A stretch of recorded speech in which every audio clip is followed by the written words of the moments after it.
10-11 बजे उठने वाले बच्चे खुद पे खुद रिस्पॉन्सिबल हो जाते हैं, लेकिन कब? जब मम्मी पापा बाहर जाए। सुबह हम डांट सुन के ही उठा करते थे, जब तक मम्मी पापा कुछ ना बोले तब तक हम उठा नहीं करते थे। लेकिन जब से मम्मी पापा गांव गए हैं तो हम सब रिस्पॉन्सिबल हो चुके हैं। भाई आराम से सुबह उठ के अपनी शॉप पे चला जाता है और मैं सुबह ब्रेकफास्ट से लेकर लंच तक प्रिपेयर करके अपना ऑफिस जाती हूँ। वाह, ब्रेकफास्ट से लंच प्रिपेयर करके मैं ड्यूटी जाती हूँ। कितनी ईजिली मैं बोल रही हूँ, लेकिन दुख की बात यह है कि इसमें मुश्किल क्या है, मेरा इंडक्शन ख़राब हो चुका है। पापा ने वीडियो कॉल पे बताया था कि ऐसे कैसे बनाना है, बना के भी एक दिन चलाई और फिर ख़राब हो गया। ऊपर से गैस का एक बर्नर भी ख़राब है, तो मुझे एक ही बर्नर पे कैसे भी करके पूरा ब्रेकफास्ट से लेकर लंच सुबह प्रिपेयर करना पड़ता है और इसी के चक्कर में मैं पूरा लेट हो जाती हूँ।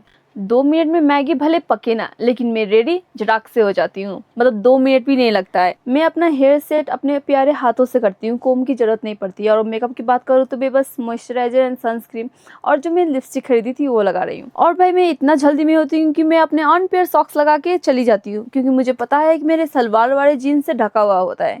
फाइनली रेडी तो हो चुकी हूँ, लेकिन मुझे इधर से भागते हुए जाना पड़ता है। पहले तो दुकान जाऊँगी नाश्ता पहुँचाने एंड देन फिर अपनी ड्यूटी पे जाऊँगी। इतना ज़्यादा तेज़ी में थी ना कि भाई अपने हाथ तो धोई थी आटे वाले हाथ, लेकिन फिर भी ऑफिस जाके पता चला कि मेरे हाथों में अभी भी आटे लगे हैं। लेकिन मैंने जाके पूरा सफ़ा किया। लंच के टाइम निकली तो भाई बारिश हो रही थी, बट मुझे छाते की ज़रूरत नहीं पड़ती है, क्योंकि मैं अपने लाल बाज़ार के वे से जाती हूँ, सीढ़ियों से फटाफट चली जाती हूँ।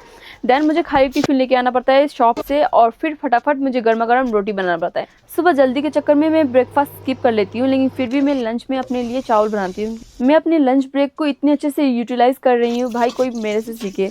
बस यही सब के कारण मैं लेट हो जाती हूँ। निकलने ही वाली थी कि पानी आ गया। अब मुझे पानी तो भरना पड़ेगा, क्योंकि सारा पूरा खाली हो चुका था। अब मैं फिर जा रही हूँ अपनी बैक टू ड्यूटी पे एंड देन पूरा ड्यूटी ख़त्म होने के बाद 6 बजे मैं आती हूँ और फिर ट्यूशन पढ़ाती हूँ। 8 बजे बच्चों को छुट्टी देने के बाद मैं सब्जी लाने गई थी, लेकिन भाई पूरा दुकान बंद हो चुका था। कज़न का भी दुकान बंद हो चुका था, इसलिए मैं डिसअपॉइंट होकर फिर घर आ गई। पापा ने फाइनली इंडक्शन भिजवा दिया था कज़न के हाथों से। ये इंडक्शन थोड़ा हीटर टाइप का होता है, जिसमें सारा यूटेंसिल हम यूज़ कर सकते। सबके घरों पे ये टाइम पे डिनर हो चुकी होती है, लेकिन मैं अभी बनाना स्टार्ट कर रही हूँ एंड मैं इतनी जल्दी में कि भाई उल्टे चप्पल पे अपना काम कर रही हूँ।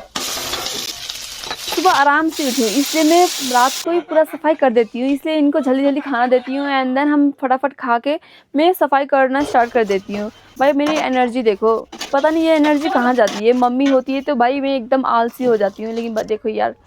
एंड कल संडे है तो मैं आराम से पहले ऑयलिंग करूँगी अपने बालों में, क्योंकि मैं चिंडे होते जा रही हूँ यार। कल संडे है और मैं आराम से उठूँगी, लेकिन भाई उस दिन भी चैन नहीं होती है। मुझे पूरी घर की सफाई करते करते पूरा दिन चला जाता है, पता नहीं कब संडे ख़त्म होती है।